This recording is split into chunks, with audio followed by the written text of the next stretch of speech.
Up with it, straight to the point, sports and entertainment. I want you to hit the like button. Make sure you sub to the channel if you're not a member, and also hit them notifications so that you're able to get all of my content as well as all of my videos. I want to give a shout out to the whole entire Lions Den boxing and as well as basketball communities. Right now, we're focusing on boxing. I also want to give a shout out to all of my subs, both my day ones and of course my new subs too as well. All right, let me go ahead and cook on this. Okay, now I had a clown that came into salute to Bruce Gas boxing. Definitely go sub to his channel, but I had a clown that tried to sit up here and try to go back and forth with me. Uh, a buffoon that tried to go back and forth with me uh, in terms of Deontay Wilder, whether or not he's a Hall of Famer or not. Okay, um, and this is what I said. I said if Mike Tyson is a Hall of Famer, okay, let me make that clear. If Mike Tyson is a Hall of Famer, so is Deontay Wilder. Okay, and the reason for me saying that, okay, a lot of people have to understand that I'm looking at it from a perspective of what you have brought to the table in terms of the heavy. In this case, it'll be the heavyweight. Okay, listen. For as great as Mike Tyson was, okay, for as great as he was, people always want to run away from this argument, and they want to run away from this conversation rather. Okay, now Mike Tyson, okay, yes, he beat two Hall of Famers. Okay, that's great. That's phenomenal. But those Hall of Famers were uh, pretty much beyond their prime.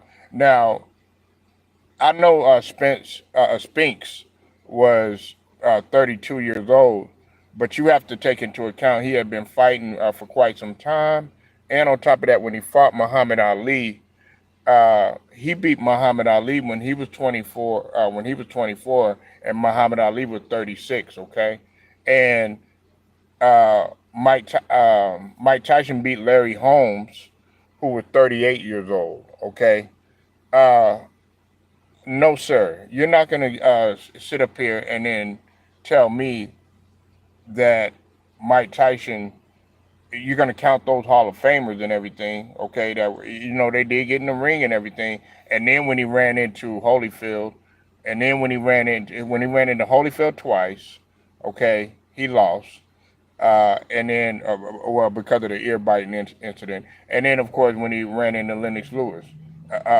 couple that with the fact with McBride and the other two, okay. Now then, okay, what's up with it, Chad? I see you in here. And this isn't about, whether or not you're a fan or not. You know what I'm saying? And because I'm a Deontay Wilder fan, but I'm not going to be in my feelings either. Okay. Now we also have to look at it. Hold on one second, y'all.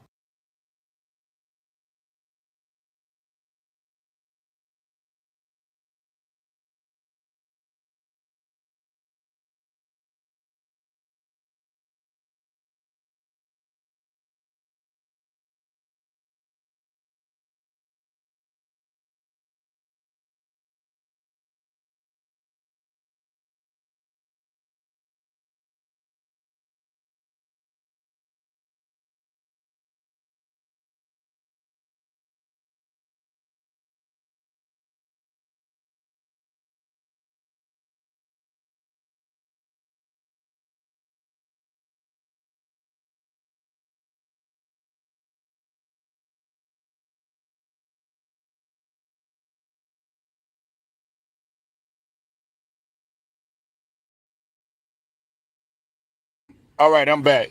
Now, the thing about it is, what we have to understand. I was up in here trying to get some food for my kids. Now, the thing that we have to understand, what's up with it, Matt, is while Mike Tyson had beat two Hall of Famers, they were considered beyond their prime. Some people consider Spinks beyond his prime. Some people don't, and the reason why Spinks was he was undefeated, but at the same token, he was 30. He was 32 years old, and on top of that, Tyson had really got rid of him. A 21-year-old Mike Tyson had got rid of Spinks within 90 seconds. They called it the 90 seconds of terror. Now, this dumb buffoon, I guess the Irishman, whatever the fuck his name is or whatever, I'm giving him his 5 minutes of fame. Now, Deontay Wilder, it has his place in history, whether you like it or not. Uh, he had a number of title defenses, okay, and nobody could defeat him, okay. And while you're calling them tomato cans, hey, they still stepped into the ring, and he still knocked them out, and he was able to eclipse a knockout percentage well over 95%, and that right there stands I think right behind Arthur Betterby. Now, he doesn't have the most knockouts in history because the most knockouts in history, that belongs to two other people.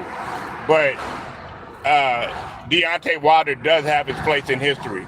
Now, did he lose four out of the last fight? 5 fights? Yeah, he did. You know what I'm saying? But when Deontay Wilder was in his prime, we have to understand this, right? Deontay Wilder was not. He was forced to do this boxing thing because he wanted to try to make some situation with his daughter. Okay, his daughter was having some issues or whatever, which I'm not going to go into or whatever. But the fact that he did it with little to no boxing skill, all right. And I'm talking when I say boxing, the Genesis fundamentals that you teach, like the jab and all this other stuff. He specialized in something that he was gifted at in an area which a lot of people aren't gifted at, which Mayweather wasn't gifted at, which is being a knockout artist. Okay, and whether you like it or not, okay, and we can sit here. The debate isn't if Tyson is better than Deontay or Deontay is better than Tyson. That's not what the debate is about. I said if you're gonna put Tyson in there in the Hall of Fame, okay, if you're gonna put him in the Hall of Fame, you have to put Deontay in the Hall of Fame too, because each time that Tyson ran into somebody that was superior in their prime, he lost. And if we got to keep the same energy, because everybody's sitting up here, oh, well, Deontay ran into Tyson Fury. He ran into Zhang and everything like that. And listen, Zhang, they're saying that, he's in his prime. Zhang is actually older than Deontay Wilder. Zhang is 41 years old. But he ended up beating him. He ended up beating him because Zhang was just more skilled than Deontay Wilder.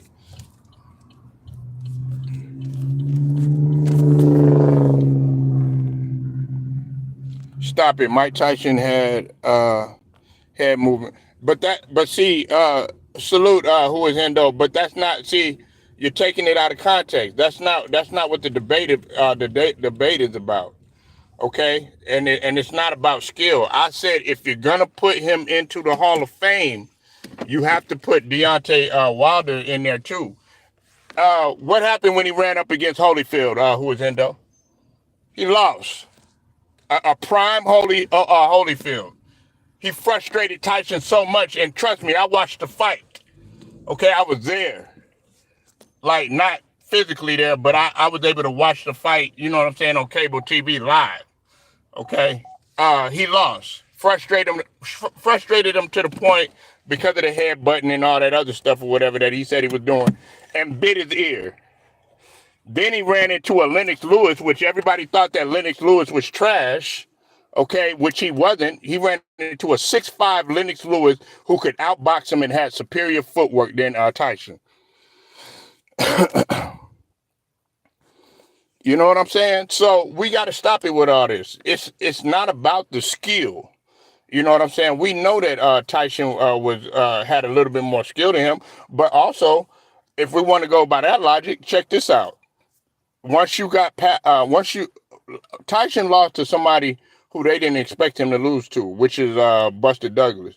And Buster Douglas actually set up the blueprint to beat Tyson. You know why? Because you get him past a certain amount of rounds, it was OV for Tyson, because he was his conditioning and everything, and then on top of that, the skills just didn't match up with some of the other fighters. Yeah, he was good for about 2 to 3, 4, 5 rounds or whatever, but once you got him past a certain amount of rounds, that was it.